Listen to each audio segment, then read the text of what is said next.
With the fine dust problem continuing to grip the nation, Seoul City has announced new plans to try and tackle the issue. Citizens, however, are continuing to call for more active countermeasures. Mok-yeon has this report. With March recording the worst fine dust pollution on record in Seoul, the city government unveiled a list of measures it will take to try and tackle the issue. Compared to 2016, the fine dust and ultra-fine dust problem has worsened at concerning levels, especially in densely populated areas such as Seoul and Gyeonggi-do Province. In a bid to combat the problem, high-emission vehicles will be restricted from entering the center of Seoul beginning in July. Seoul City also plans to cooperate with private delivery companies to replace about 100,000 motorcycles by 2025 and distribute 1,000 electronic motorcycles to franchises by the end of this year.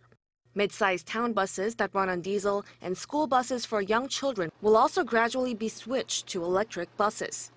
The city also plans to cut household emissions by replacing 900,000 old heaters with eco-friendly models by 2022. However, concerned citizens say that this is not enough.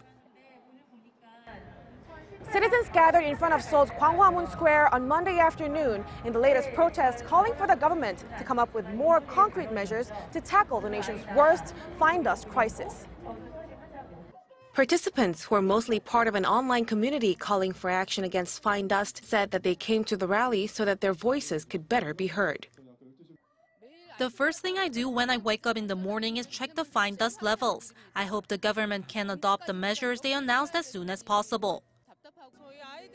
I think there is progress on reduction efforts, but I believe more could be done so that my children can live in a country where they can breathe freely.